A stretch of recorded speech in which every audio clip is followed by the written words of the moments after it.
बिस्मिल्लाहिर्रहमानिर्रहीम। अस्सलाम वालेकुम नाज़रीन, मैं हूं सरदार हसनैन हनीफ़ और आप देख रहे हैं न्यूज़ इनसाइड। नाज़रीन, अहम तैनाती को लेकर पाकिस्तान में इस टाइम हालात जो हैं वो कशीदगी की तरफ जा रहे हैं। अदारों के दरमियान और हुकूमत वक्त के दरमियान अहम तैनाती पर जो डेड लॉक था वो अभी तक बरकरार है और वज़ीर आज़म पाकिस्तान जो इस टाइम एक मफरूर और इश्तिहारी के पास लंदन में मौजूद हैं,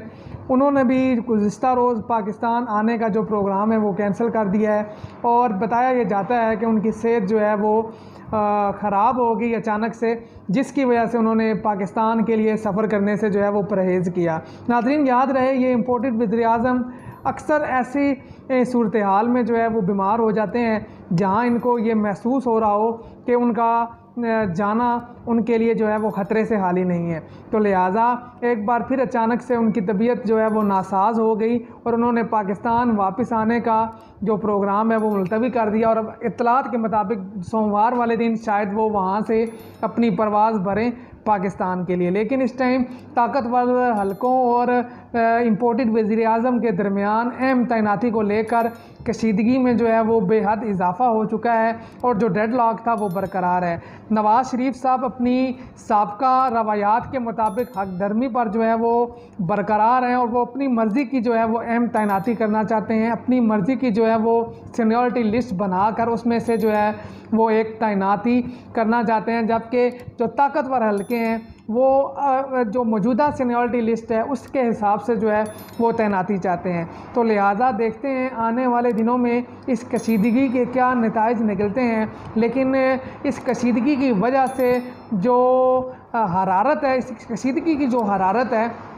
वो महसूस की जा सकती है इस टाइम इस्लामाबाद में, इस टाइम लाहौर में, क्योंकि गुज़िस्ता 2 दिनों से सदर पाकिस्तान आरफ अलवी जो हैं वो भी लाहौर में मौजूद हैं और पाकिस्तान के ताकतवर अदारे के ताकतवर लोग भी हमारी इतला के मुताबिक लाहौर में मौजूद थे और वहाँ कुछ अहम जो हैं वो मुलाकातें भी इस हवाले से हुई हैं। तो देखते हैं कि इस तैनाती को लेकर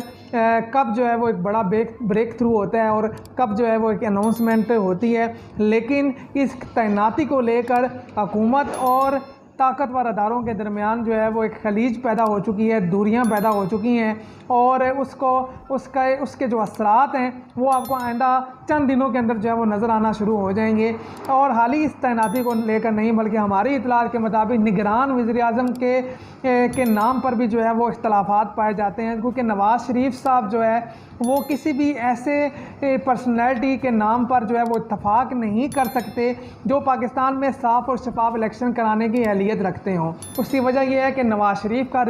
सबका रिकॉर्ड ये बताता है कि हमेशा उन्होंने एम्पायर्स को जो है वो साथ मिलाकर जो है वो मैच खेला है और मैच को जो है वो जीतने की कोशिश की है। तो लिहाजा उन्हें ये सूट नहीं करता अगर पाकिस्तान में एक ताकतवर निगरान वज़ीर आज़म आता है और वो आकर अपनी काबिलियत के भरोसे पर जो है वो पाकिस्तान में एक साफ़ और शफाफ इलेक्शन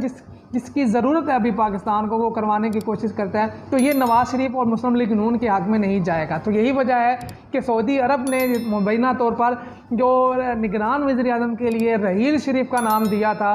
उस नाम पर भी जो है वो मियां नवाज़ शरीफ साहब के पेट में जो है वो मरोड़ उठे हैं और उन्होंने उस नाम को भी रिजेक्ट कर दिया। नाज़रीन, ताज्जुब की और शर्मिंदगी की और हैरानगी की बात हमारे लिए ये है कि एक मफरूर और इश्तिहारी और भगोड़ा जो पाकिस्तान की अदालतों को मफरूर है, जो पाकिस्तान की अदालतों को मतलूब है, जो पाकिस्तान के अदारों के ख़िलाफ़ नाजेबा ज़ुबान इस्तेमाल करता रहा है, उस मफरूर भगोड़े के पास इस टाइम हमारा इम्पोर्टेड कठपुतली बूट पालशिया वज़ीर आज़म जो है वो मौजूद है और पाकिस्तान के अदारों की अहम तैनातियों के हवाले से उसके साथ मशावरत कर रहा है। और वो भगोड़ा जो है वो उस वज़ीर आज़म को उसने गरगमाल बनाया हुआ है ज़हनी तौर पर और उसको कोई जो है वो फ़ैसला करने की इजाज़त नहीं दे रहा और ना ही निगरान सेटअप के हवाले से जो है वो कुछ मज़ीद पेशरफ़्त के हवाले से जो है कोई बात सामने आ रही है। तो ये पाकिस्तान के लिए एक अलमिया है और ये सोचने लम्हा फ़िक्रिया है हमारे उन ताकतवर लोगों के लिए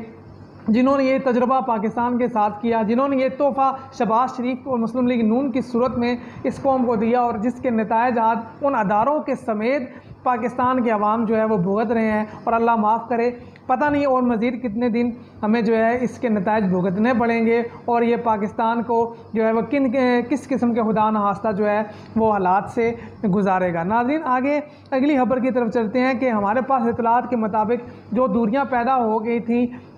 ताकतवर अदारों और पाकिस्तान तहरीक इंसाफ के दरमियान, वो मौजूदा डेडलॉक जो है अहम तैनाती के हवाले से, इसकी वजह से और निगरान वज़ीर-ए-आज़म